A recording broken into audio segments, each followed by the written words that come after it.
Le citronnier, à la feuille d'oranger toujours verte, les branches flexibles, revêtues d'écorce verdâtre et épineuse, ses fleurs sont purpurées, en forme de clochettes embaumées. Du milieu pendillent de petits filets.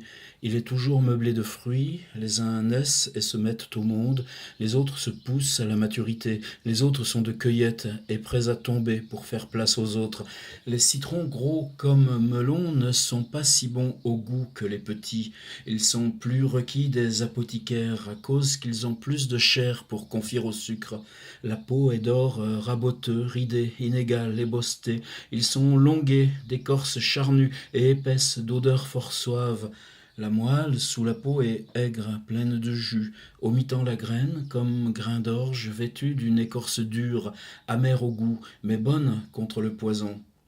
Et les morsures des serpents ne nuisent aucunement quand on en a mangé. Elles tranchent la mélancolie et confortent le cœur comme aussi le fruit mangé cru. La semence toutefois n'est pas bonne à manger.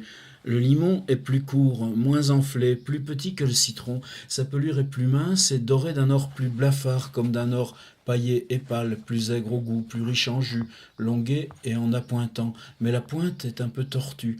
Pour de si gros fruits, il y a de quoi s'étonner, voyant la petite queue qui les soutient, quelle liaison et quelle colle les peut tenir si fermes qu'ils ne se laissent emporter par un si grand poids.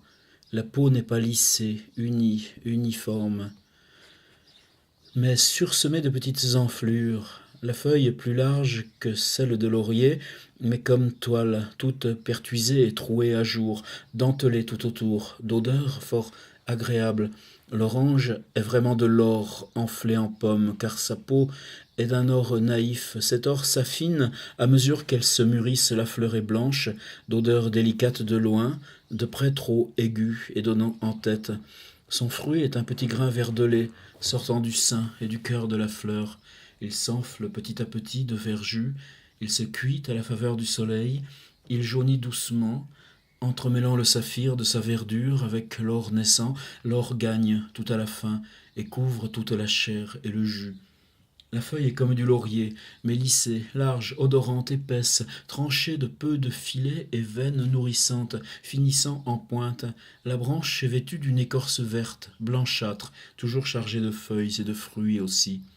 L'écorce de l'orange est grasse, amère, âcre, mais cependant pleine de la plus délicate substance que les bons altérés éprègnent sur le vin pour donner pointe au vin et éperon à la langue et éveiller l'appétit de boire. L'eau distillée des limons est très bonne pour le fard de ces popines qui mettent toute leur cervelle sur leur visage enluminé et plâtré. L'eau des fleurs d'orange est excellente pour les parfumiers. Il y a des oranges douces, des aigres, des vineuses. Les secondes sont excellentes pour purifier le sang et garder la pourriture. Quel plaisir de voir ces petites bouteilles pleines d'un jus tant agréable, toutes pendues à un arbre et se mûrissant peu à peu, se ménageant à dessein pour en divertant ouvrir l'appétit des dégoûtés et nous conserver en vie.